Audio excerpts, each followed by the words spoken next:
राधे राधे।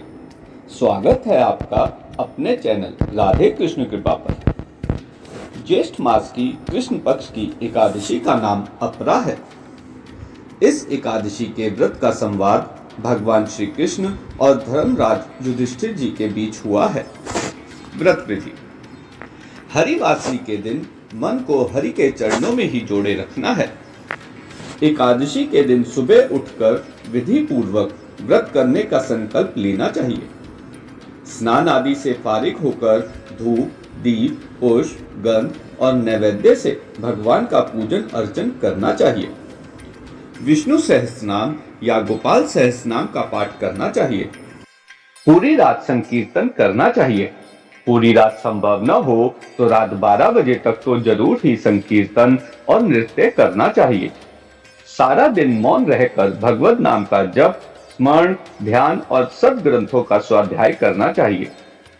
नियमों का पालन नहीं होगा तो व्रत का जितना लाभ मिलना चाहिए उतना नहीं मिलेगा।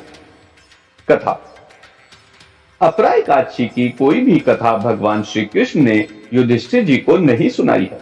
केवल इस एकादशी के महात्म्य का ही संवाद श्री कृष्ण और युधिष्ठिर जी के बीच हुआ है। महात्म्य: विधि पूर्वक किया गया अपरा एकादशी का व्रत इस लोक में प्रसिद्धि दिलाता है।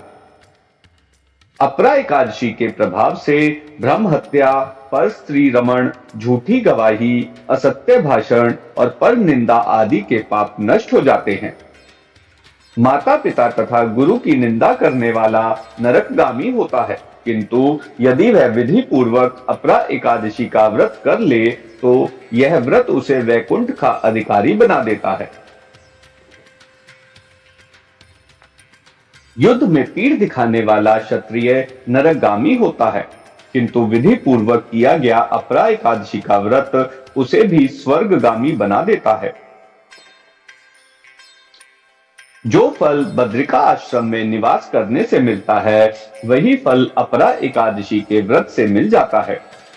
जो फल पुष्कर में स्नान करने से या सूर्य ग्रहण के अवसर पर कुरुक्षेत्र में स्नान करने से अथवा गंगा जी के तट पर पितरों को पिंड दान करने से मिलता है वही फल अपरा एकादशी का व्रत करने से प्राप्त हो जाता है।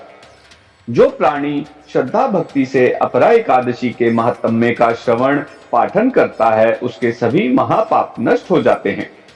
यह था अपरा एकादशी का महत्व। राधे राधे।